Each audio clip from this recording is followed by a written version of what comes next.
Welcome into the cozy, warm confines of Roosters. It's a fun, casual joint. We are in the Horseshoe Lounge, and we are in line for a fun, casual conversation. That's Justin Zwick over there doing his last-second prep. Yes. Bobby Carpenter and Bill Landis over here to my left. I'm Austin Ward. Bob, it's amazing how quickly a national narrative can be blown up about a program, don't you think? Yeah, the sky was falling, and then all of a sudden, you hear trickles. Well, this guy, maybe these guys are coming back. Maybe it's like, hey, I start talking, asking some questions. Like, maybe all these guys are coming back. And then people are like, Marvin too. I'm like, okay. Slow down. Pump the brakes. All is a relative term, but it's like, I think maybe everybody else but Marv and our guy Mike Hall, who, I think there were some extenuating circumstances. Right. And, you had Chip Trainum leave, Julian Fleming, but Chip was the only one that kind of really stung. Outside of that, you see all these guys coming in, and then all of a sudden it's like, well, Junkins is coming in. Does that mean Trey's out? Is this like a mutually exclusive situation, only one guy? And then that turns out not to be true. And Jack and JT, and you see the whole D-line coming back, Cody, Simon's back. The defense, you look at this looks like a pretty darn good defense. Got some you got your high-level veteran guys. You'll be able to hopefully rotate a lot. You've got Caden Curry and Kenyatta Jackson. Edric came in this year. You got some good young players, pretty nice situation there. You've got Matt Guerreri back. That's exciting for everybody. Laurinaitis is out on the recruiting trail on a temporary restraining order, TRO, so he can get out there since they don't have technically 10 coaches now. Right. And who knows? I mean, I heard Ryan Day, he got on his steed and is going big game hunting for offensive coordinator potentially. He certainly is. So, with all that being said, he needs to be big game hunting for offensive linemen. Well, because you say all that wonderful stuff, but it doesn't matter if they still are not very good. Jay-Z coming out here with the West. That's how I thought about it. It's great. We're going to have one of the best defenses in the country next year, but it all comes back to that front five and a new quarterback. And they've got McLaughlin in there, and I think that he's good. Everybody's remembering the snaps against whatever. Mm-hmm. Listen, he was the second-rated interior lineman. The guy started 24. He started 24 games for Alabama. 25. 25, even better. You're not getting a bad. He's not a bad player. No, he is a good football player. Justin Fry's a good coach. But typically in the middle of that offensive line is where you can hide some people. Yeah. But it's good to have a good start there. Absolutely. And so then the question is, they were looking at other guys. A couple other guys got at Troy, and I think they're being pretty selective on who they want to bring in. That they could probably use a little help at linebacker too, and maybe Caleb Downs at safety. We'll see if he chooses to slither into the portal. But one of the main motifs that they're trying to look at in the portal when they bring these guys in, culturally, we want guys that are tough. So if that's not in the first 2 or 3 descriptive words about, hey, tell me about this player, and you go on about this and that, does he love football? Is he a grinder? Does he work? I mean, does this dude want to get out there? Is he going to get after it? Is he going to be a guy that will be a thermostat in the room? And so if not, next, we don't need him. We'll grow young guys. But I think you got to remember too, Bama guys coming in. Then there's that second portal window that also you could potentially get in there and see what else is going on after spring. So that's less than ideal, but still, it's I think they're situated, Austin, in a pretty good spot. I mean, I can't imagine it being any better right now, sans knowing who maybe your offensive staff looks like. I mean, you look at the situation a month ago and then projecting what that roster was going to look like.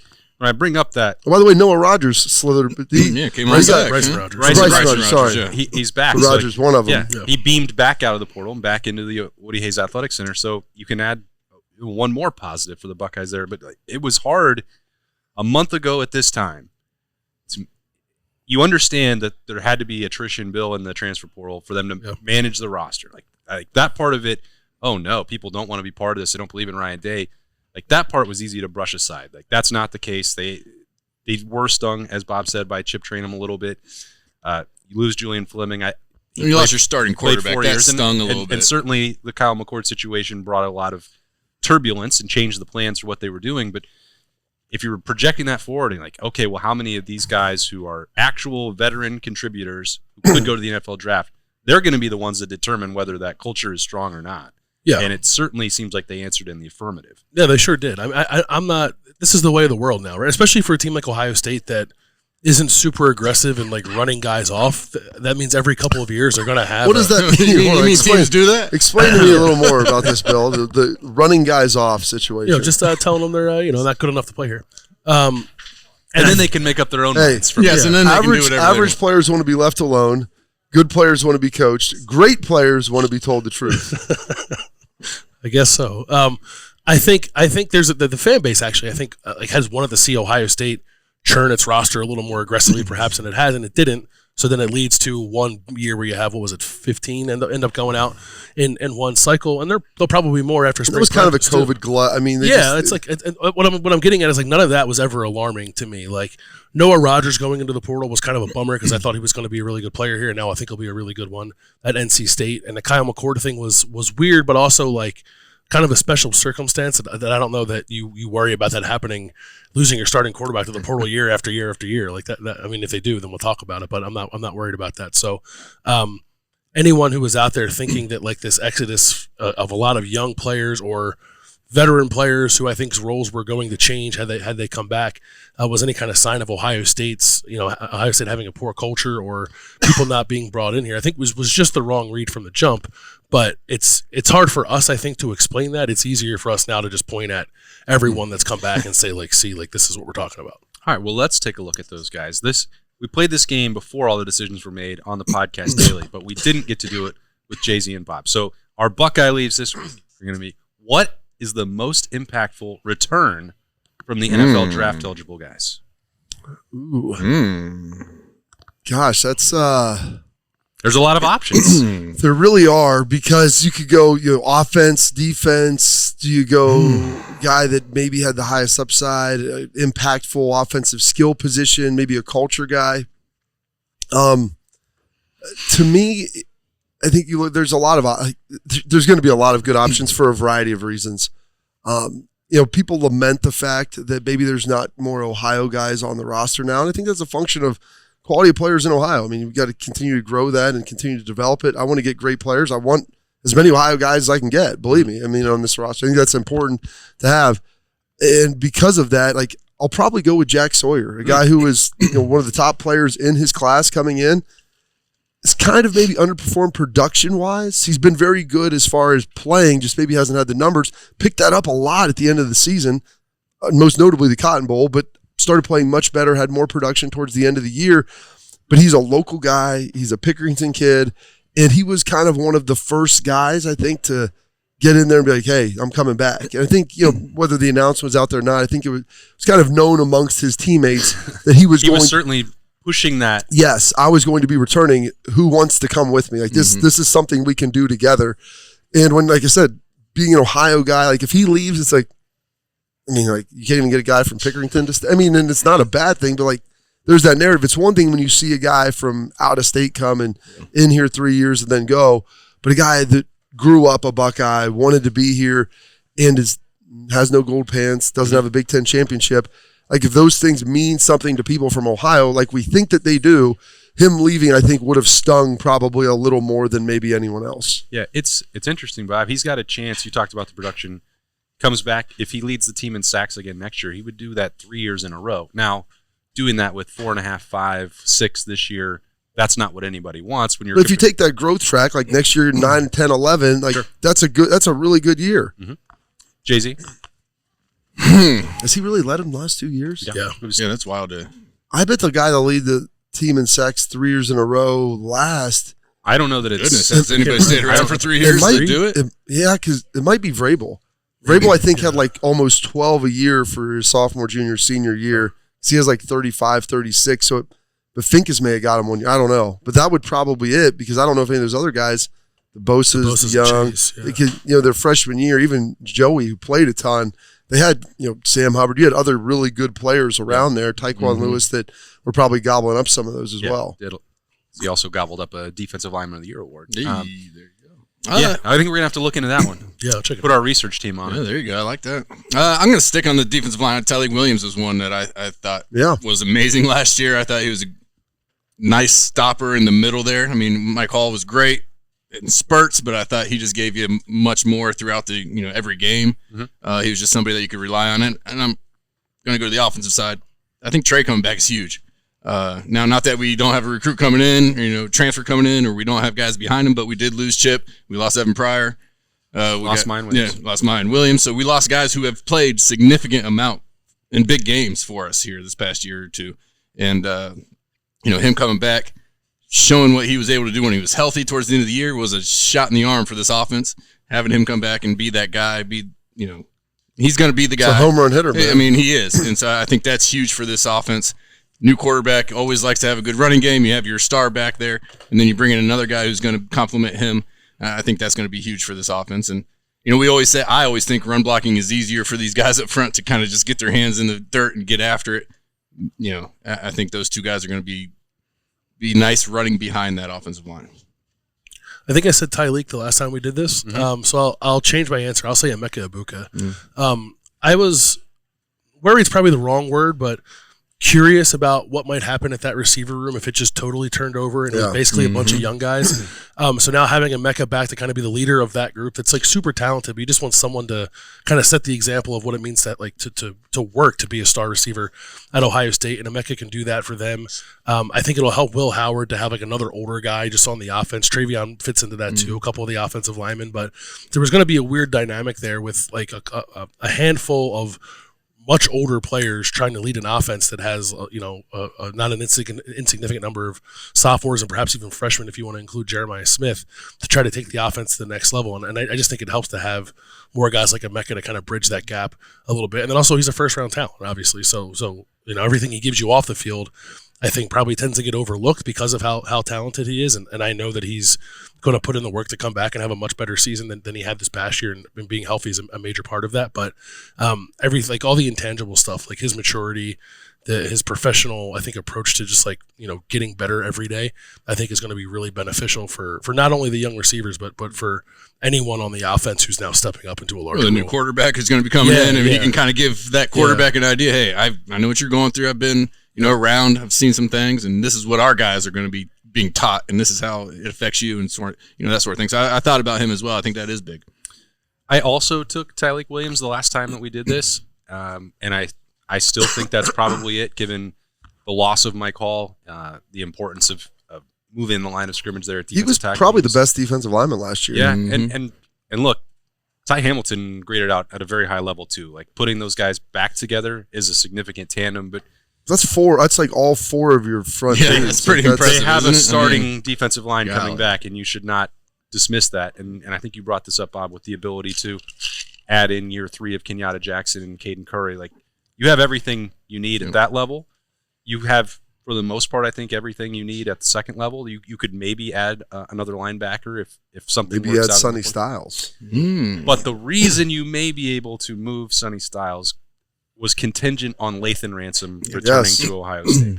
Now, they may still need to add another safety to get to that point, but they don't have to. I mean, Caleb Downs would certainly change the dynamic. Got Malik, he's young, he's played. Malik Hartford, and you get Jordan Hancock and Lathan Ransom both back. That's more than enough to start building around right there. You have Jihad Carter returning for another year if he can stay healthy. Bill's talked about this a number of times. He played a lot of football. Bill, a big Jihad Carter fan? I don't know that I'm a big Jihad Carter fan. He was a productive player at Syracuse. Like I think he could be a serviceable player here if he can stay on the field. Yeah, and it didn't happen. He got hurt in spring. He got hurt during the season. I don't know that it would be fair to write off him from their plans. But I'm not saying he's going to start. If they need more flexibility, Lathan Ransom helps provide that. Jordan Hancock's return certainly does. And if that gives you enough of a surplus to move Sonny Styles to linebacker, Bob, you've talked about him trying to manage his weight and find the right spot. It does feel like that's inevitable. And then if you do that, you may also have the ability to move C.J. Hicks and let him play a jack role or get on the defensive end or whatever else. Maybe C.J. Hicks just solves part of it at linebacker. I don't know. Yeah, but having more guys is never a problem. Having a lot of veteran guys who understand the defense. So when you have all these guys and some unique pieces, like to me, seeing Jordan Hancock, because he's a guy that he can play that slot safety for you. He can play outside corner if you need him. He can also play slot corner. And so the versatility that gives you on defense of how you can align, what you can do. Well, plus you have Denzel Burke coming back. Him and IGB. Like you have 2 great outside corners. You have 3. Yeah. This is probably as good as that corner room has been since Okudah and Sean Wade and who else did they have in there? We had Damon Arnett. Damon Arnett, yeah. And those three, Ward, Denzel Ward, like that. This is probably as good as it's been since that when you throw in Jermaine Dupree-Johnson as well. So where the party at? But those guys, I mean, you've got a depth. Naturally. There's depth at all these positions. You don't look, linebacker is probably the one. And you could have probably said Cody Simon because if you don't have him returning, you have zero. Then you have to go yes, yeah. You have zero. But people are like, well, he's not a returning starter. I'm like, did you watch the last 6 games? He started for Tom and he played for Steele. Like he can play them both. Yeah. He's a really smart guy. Him and Lathan to me are like, they may not be the most physically gifted dudes that you will see trot out there. Like you watch him and CJ Hicks in drills. Like, well, CJ Hicks is a better athlete. True. But Cody Simon has played a lot of football. Lathan Ransom has played a lot of football. Those guys are good tacklers. They're really smart. They're great communicators, and they will make sure that everybody is always in the right position. And so that is going to be critical to have those guys back there in those spots in the back end to help coordinate everything. Yeah, Cody's probably the least heralded out of this group, and that maybe the most and important. that was probably by design for him too. It's like I'm not making an announcement. I'm not putting out a graphic. He ran on senior day, and when I saw that, I was like, oh God. Like, and not in a bad way, but I'm like, you're not ready. That's Tommy. That's Steele. Yeah. And Cody's a really smart dude. Like he's like, well, if I can play in the NFL, great. If not, I can go get on with my life. You know, he's a really sharp kid. He's a finance major, and he'll have options of what he wants to do. Mm-hmm. And I was like, dude, you are going to be the man like next year. Like this, there's no one else. You know everything and you can get it done, please. Yeah. I'm not telling you what to do, but you have a good chance of being a captain, a lead, like all of these things. And maybe your career, like early on, you didn't play as much as you wanted and this and that. And, I remember sitting there on campus with him and Court Williams and like talking to these guys about what you can potentially be. And like, your career is going to go a lot of different ways, and it may not be this linear track of all this success and, hockey stick, and you're a great player by year 3 and on your way out. But all of a sudden you look around, like you have a chance to be a vital part of what should be a top 5, top 10 defense and a team that's national contention, and you'll be one of the guys. Like it will be because of you, and you'll probably be the keystone there in the middle. Yeah, it's something to think about. We're going to get into a little bit more with what's going on not on the player personnel side, but with the coaching staff later on. Your favorite conversation. Yeah, my favorite. Absolutely. It's like favorite. These delicious Roosters. Shake your feathers. Onion feathers with the pluck you sauce. That's plucking sauce. So good. We're going to get it changed on the menu eventually. $3 all day long. They're light. They're crispy. They're airy. Oh, $3 all day long. Best way to eat onion. Appetizer 3s. Yeah, if you need some vegetables in your life, there you go. Right here. Fry it up. Yeah. There's a number of vegetable options available on the Roosters appetizer menu that are rotating around, and it'll be a featured appetizer between the fried pickles, the fried mushrooms. They even have some cauliflower on there, which is delicious. They must all be fried, though. That's got to be. Absolutely. It's a must. You're going to have a vegetable. 100%. And I just can't get enough veggies. Bill, are the Birds going to win on Monday night? I don't know, man. I hope so. That didn't sound very. They got to be able to beat Baker Mayfield, right? Yeah, right? Is that a question mark? It's like he's trying to talk himself into it. I'm looking for just Baker, right? over here. I mean, is the NFC East about to get wiped in one fell swoop? I think so. Yeah, I'm not feeling great about it. Good. All right. Well, you don't listen. You don't really want to go up to Detroit and play Man Campbell anyway. Yeah, right. I mean, there's a whole lot of stuff working against you. I was hoping the Rams would pull that out so that the Eagles could potentially host next weekend, but that didn't happen. It was close. Matt Stafford, tough dude. You've been predicting this Lions resurgence. I've been telling people because they're a really good football team, and you look at how they win and how they play. Like it's not an offensive game plan. It's not a defensive game plan. Special teams, like Dan Campbell from playing under Bill Parcells, Sean Payton, these guys, they look at the game. And this is one thing is like we continue to, Ryan grows. It's not siloed off. Like, how do we win this game? Yeah. What is it? Where are we good? Where are they not? And how do we need to attack it? And that's kind of when you get to that point, you're going to win those close games because you have a vision of how it should happen. Well, there'll be a lot of eyes in Columbus, I think, on How about C.J. Stroud, by the way? He's pretty good. That's why Nicole's not here this week. Really He's so good. drunk, still celebrating. Still celebrating the Texans. The Browns had to lose anybody. I'm glad it was CJ. I'm on board with CJ now. I'm good with it. It was so bad. Like, you had to get killed. Like, it was getting executed by, like, your friend. Exactly.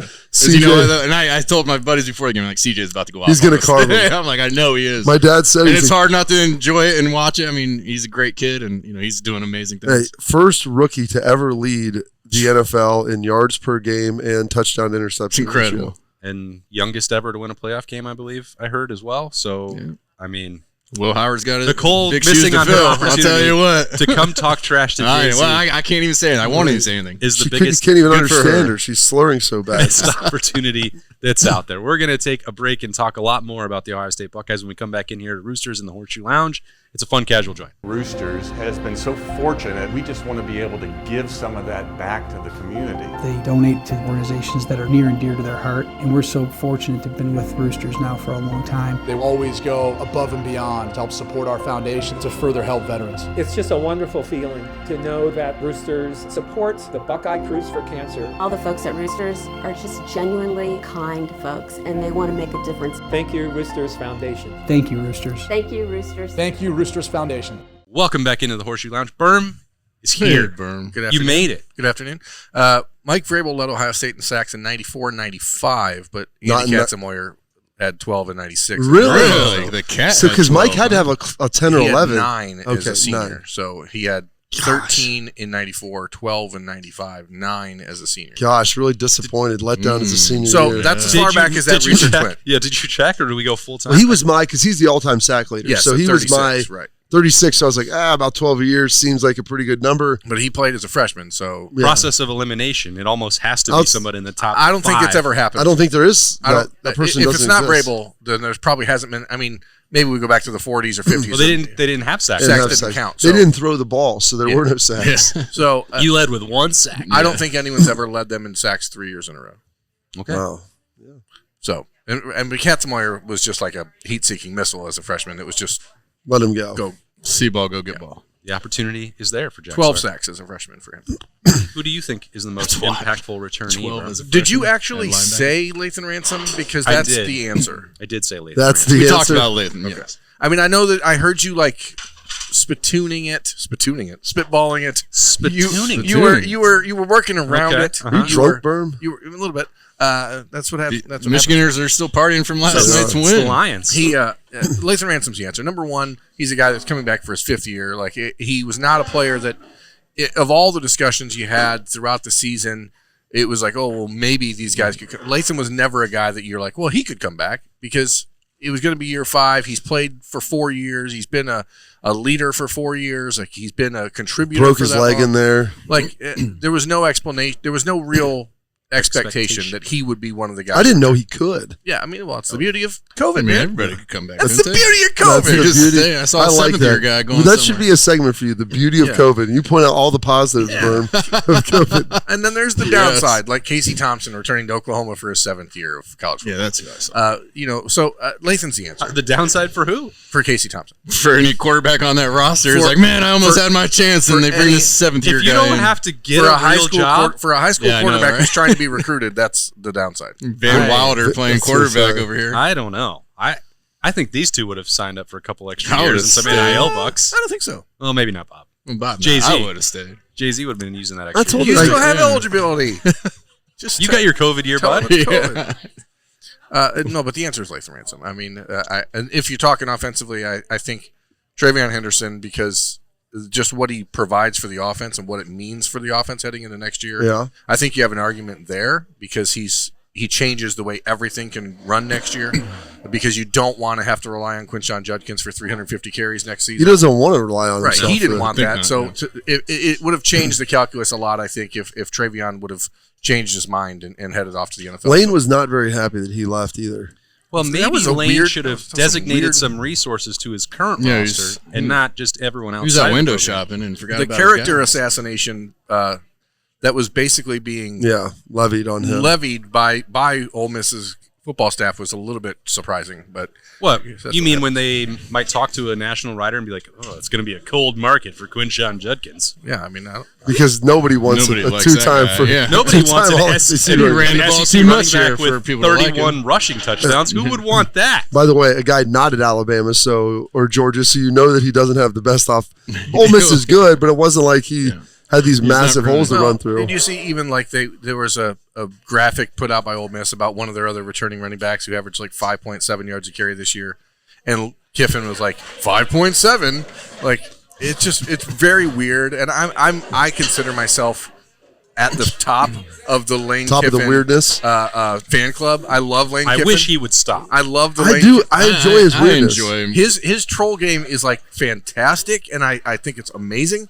Obviously, I've never had any personal interaction with him. He ruined Austin's life for a few years, so I get it that he may feel differently. It's like that's different. You had personal reasons to dislike Lane Kiffin. I think he's. I enjoy him for the social media entertainment he provides. I'm not saying that that's wrong. I'm just saying that that's like not the real Lane And if Kiffin. I ever don't... Dude, I don't care if it's the real Lane Kiffin. It's the only one we'll ever know. Well, but here's the thing. You know who the real Lane Kiffin is? The real Lane Kiffin is the guy that if you dig up, you could probably embed a link in the YouTube, Berm, of the Go Owls promotional video. That's the best. That's amazing. I mean, that is quintessential. Showing up hungover to go sweaty, greasy face. Joey Freshwater style.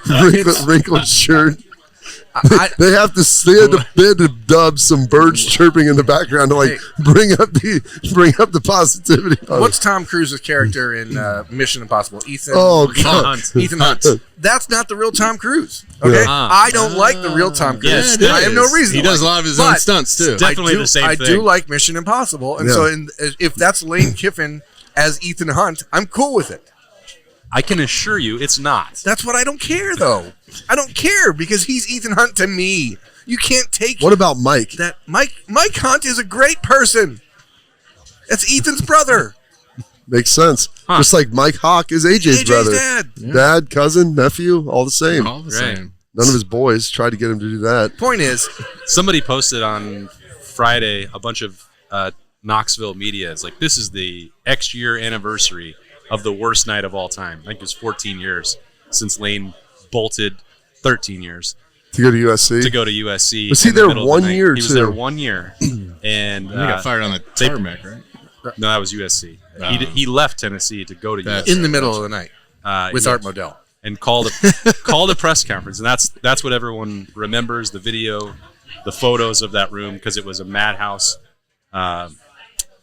Lane wanted to give a press conference before leaving. Don't know why. Nobody else has done it. He had a presser before disappearing? He called a press conference at 9:30 at night. Oh, I said middle, and I thought it was like 11. Well, it was delayed 9:30 because middle of the night, he refused to go in the room if people were going to record it on a video cameras live. Sorry, what did he think they were going to... What's the press conference? What is a press conference? He could have just issued a statement then if he didn't want people to record it. Oh, there's going to be cameras here, and I can't do this. Can't roll the cameras. And then the TV people were throwing a fight. I'm like, well, then we're not going to do it. I'm like, hey, can you guys shut the hell up and get Lane in the room so that we can all do our jobs? Like, So who put this on? Tennessee, or is this... Lane wanted to do it, and for some reason, Tennessee said, okay, but they wouldn't have it in their actual normal football press conference room. It's in a, tiny boardroom that no one had ever been in. No one knew how to get there. And he waited 45 minutes. It didn't happen until 10 o'clock at night. It's the night before new Tennessee student athletes could enroll. They were on campus. Many of the returning Vols that I talked to in the street seemed to be celebrating the night before school returning. So there was a pungence into the air. There were mattresses on fire from the students revolting against Lane Kiffin. It was a really fun night. Yeah, it was awesome. Well, that's a lot of content, though. I mean, why do you complain? Yeah, I mean, I feel like that'd be amazing. Well, this was pre-YouTube. Yeah. So you didn't get all the context of this. This had to be written about. There were flames. And that's not the same as putting a 30-second video on Twitter. But the point is, Ohio State fans should be pretty blessed that their coach doesn't do this stuff on Twitter, right? That's correct. I think life is better. They are going to need to do something on the coaching staff in the days ahead. Rather than talk about who it's going to be, What do you want? What do you want? All right, Bob. I want a veteran. I want a veteran guy who I think can help Ryan not only call plays and manage that, but just be a sounding board of sense for coaching a college football team. And not that Ryan, it's still his first job. This will be his 6th year. Year 6. 6th year. Like, I think when Kevin Wilson was here, you saw him use that guy as a resource. Mm-hmm. And just to be able to have somebody that you can throw off ideas. There's a lot of things that have changed and going on. And not that, that someone else would have better answers, but someone you can talk to who's been in a situation, who's run a program, who understands like this, the decisions start and stop with you. What are all the variables and potential impacts of what you're doing? Okay. Where can they find that person? I don't know. On back pages of Craigslist? I'm not sure. Of Craigslist. Okay. Well, I mean, who's he going to trust to come in and do that with? I mean, that's big trust. Woo woo. That's the big question, in my opinion, because it doesn't feel like he trusts a lot of people to just let the reins go in a big year for him. I would like to see someone come in on the defensive line side, because at some point in time, Larry is going to retire, and I feel like we get held hostage a little bit in recruiting because of that. And I understand we want him here. He's a great recruiter, great developer.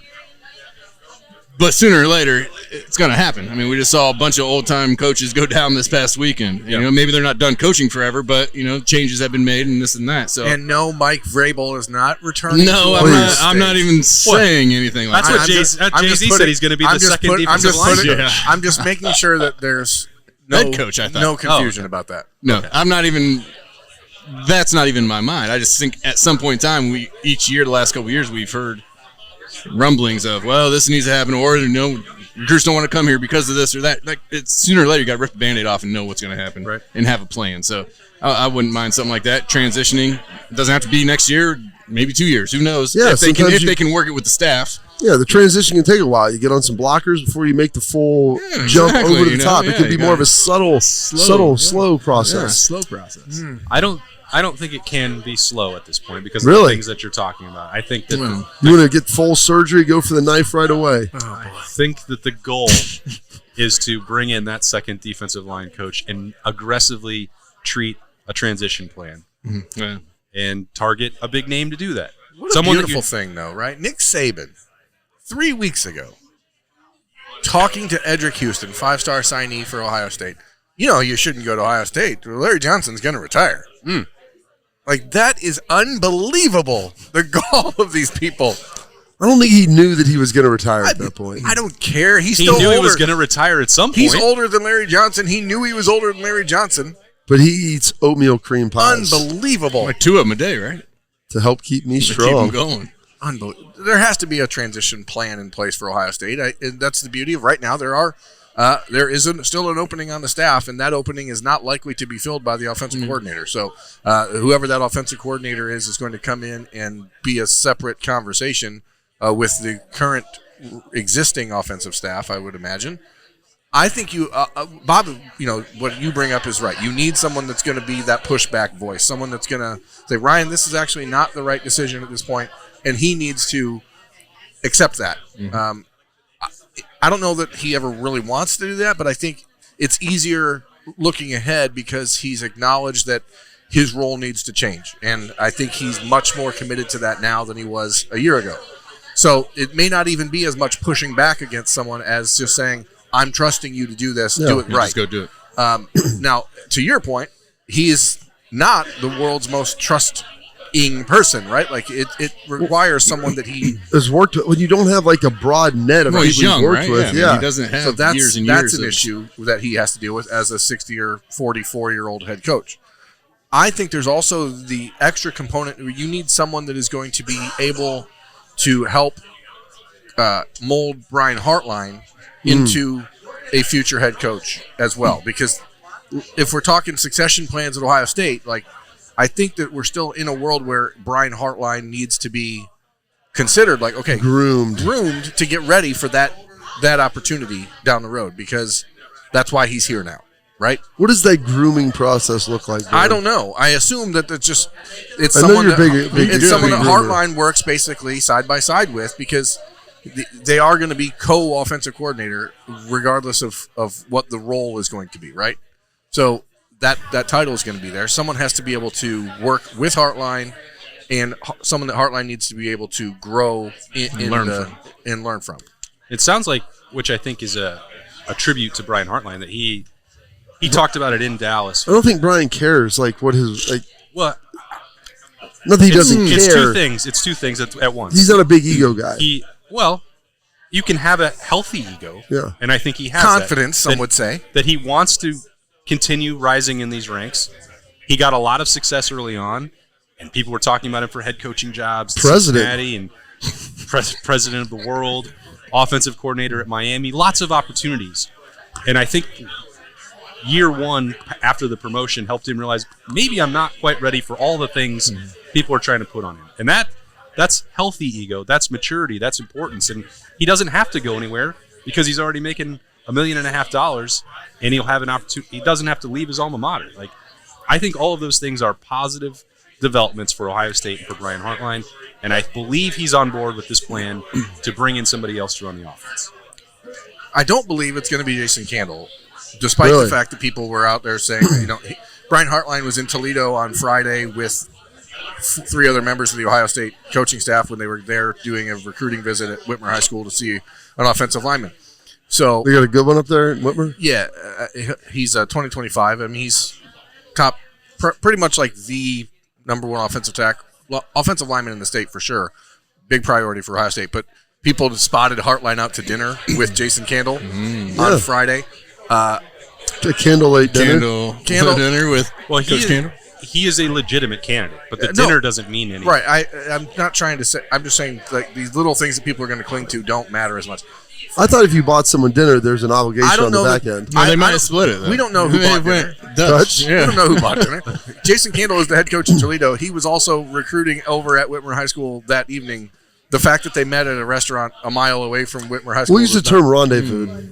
It does not necessarily mean anything. I may not have a journalism degree, but I can get in a thesaurus and we'll find some more descriptive, elegant words to describe what happened. You've been very elegant for this entire show today. I think you guys were disappointed in my performance last week, so I tried to step it up. Tried to step it up this week.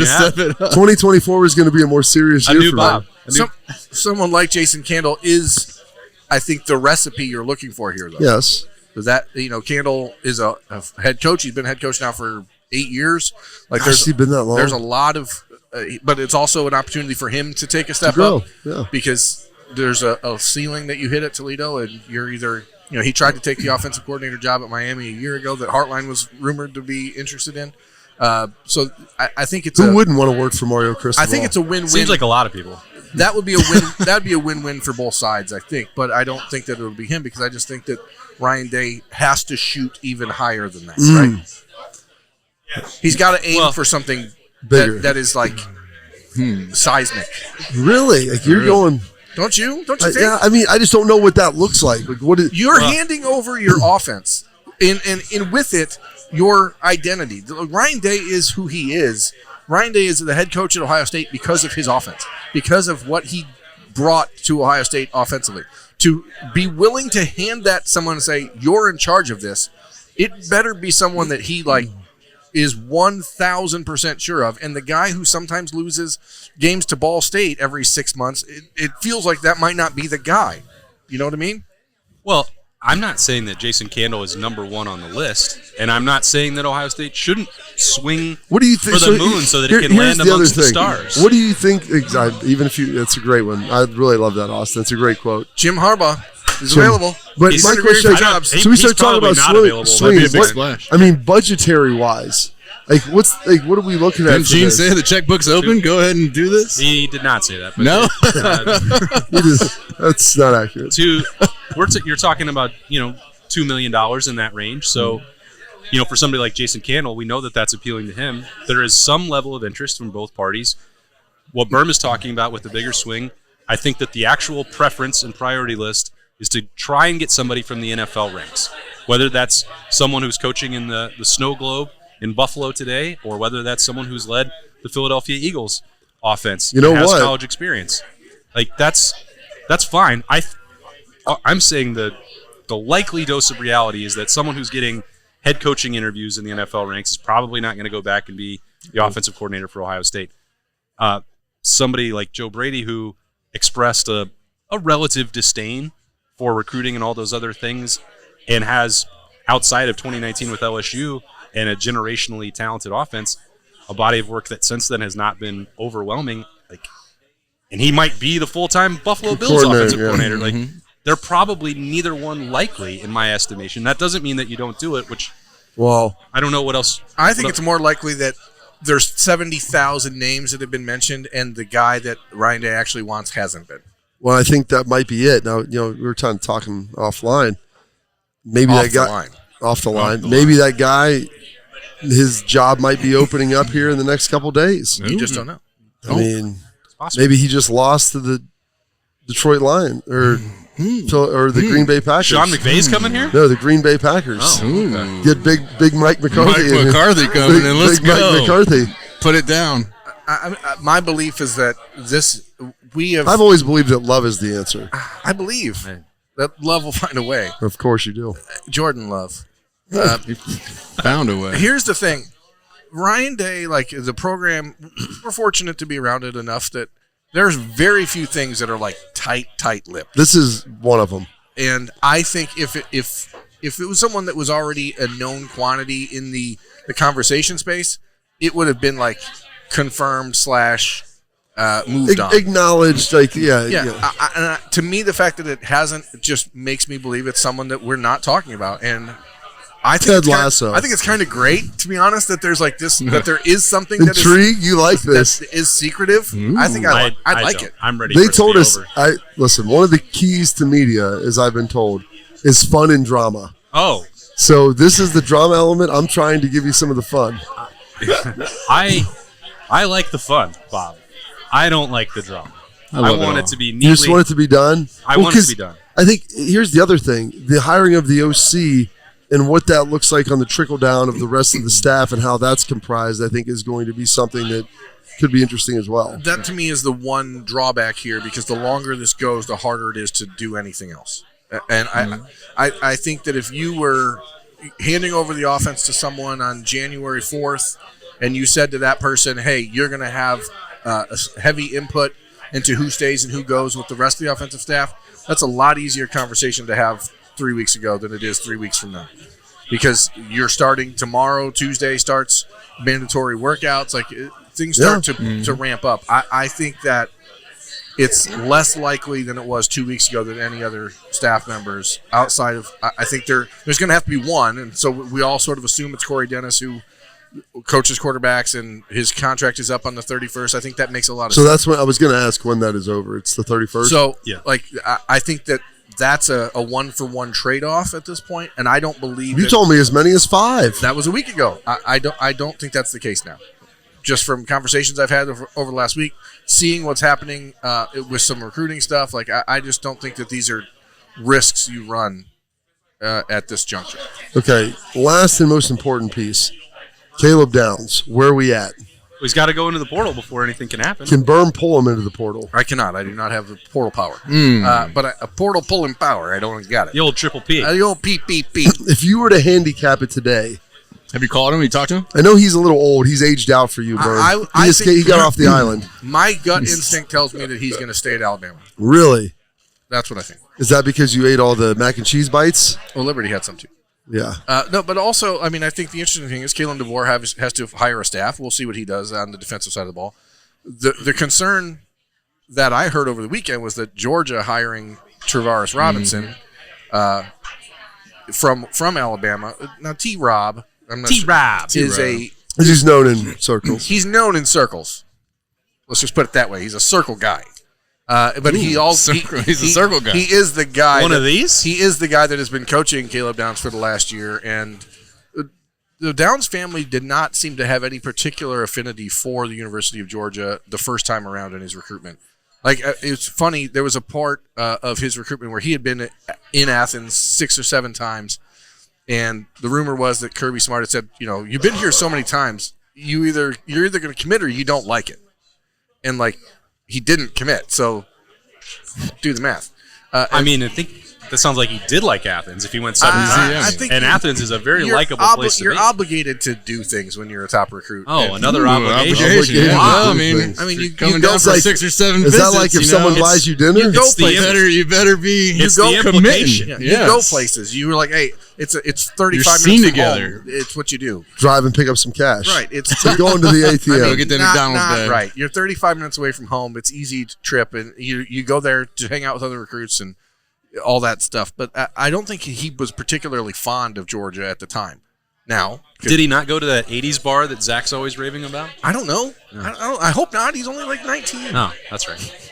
Yeah, they don't get in bars down there. They don't allow. No. Georgia is notoriously strict Yeah, that's right. when it comes to rules and regulations. There's no law breaking going on in Athens. You're right. Bottom line, it's now Monday at noon.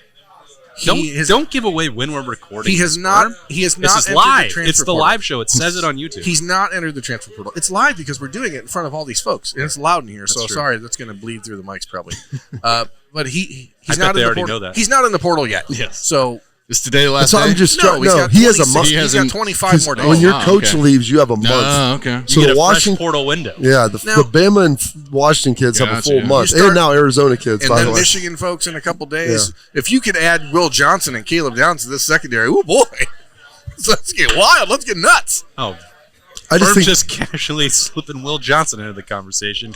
So get Kenneth Grant, let's go. he's good. Bring him That back. dude was pretty good. Watching him play against Washington, he was a dude. Saying like the world is changing, but I think that the fact that he didn't immediately enter the portal when he could have made some visits over the weekend, like there's still things they have to worry about, like school. Well, Greg schedules Byrne and- politely asked for 3 days. Well, they have school schedules and stuff that they're bound to. That's not a At some Get outta point, here like, with at that. some juncture, they have like rules of when you can enroll and That's that true. sort of stuff, That's right? true. So, like, you kind He of was already pre-admitted last You year. have to do it quickly.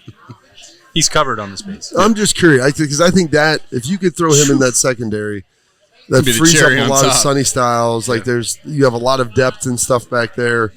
That would be a pretty nice little piece. And he's not just like a one and done guy. He has 2 years. He's a left. 2 and done, right? He's a 2 and through. Yeah. Well, there you go. Ooh. Just Two coining. So what percentage do you think? 10, if 20? he goes in the if he enters the transfer portal, What percentage? Okay, so this is a a multiple two-parter. probability, if he goes in the portal, which I is think what, that Ohio 25, State 40, probably- 50?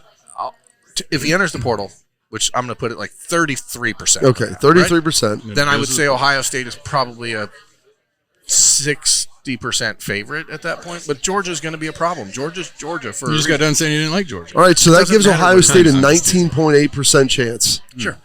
of being about 1 out of 5. Yeah, I I mean, think you take that.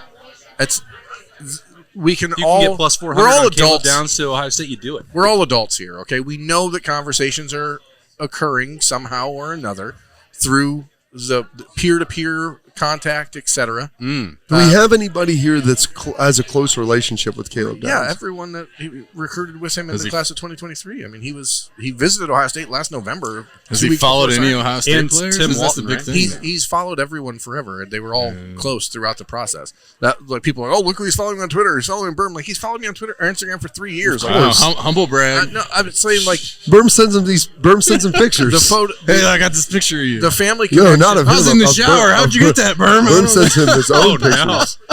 Oh, no. The family connection is Tim Walton and Gary Downs grew up in the same city in Georgia, Columbus, Georgia. Wait, so, okay. so like there is a family tie. So he's there. from Columbus? Columbus, Georgia. Yeah. His dad. Oh, is. it's meant to be if he's It's from supposed to be a Columbus. one-day order. Sandusky to Columbus. That's Exactly. the one. All right. These letters just like- So stay They're called tuned for that states. on the Caleb Downs front and as the Ohio State coaching carousel spins. Hey, we're having a good time. It's a fun, casual conversation anytime we come to Roosters. Come on Appetizer 3's Day, and you can get some onion feathers and some plucking sauce. Yes. We'll hopefully we'll have Nicole back next week so she can talk about C.J. Stroud. Maybe he'll have won another You're right. NFL playoff She'll be, game. if he wins another, she might. Oh, boy. She might be dead. She might be dead. We're Well, gonna be moving to Houston. we'll see what happens. Stay tuned for all that coverage on the podcast throughout the week. Thanks to Roosters for having us. Thanks to Justin Zwick, Bobby Carpenter, Bill Landis, and Jeremy Birmingham. We'll be back in here next Monday at Roosters. It's a fun, casual joint.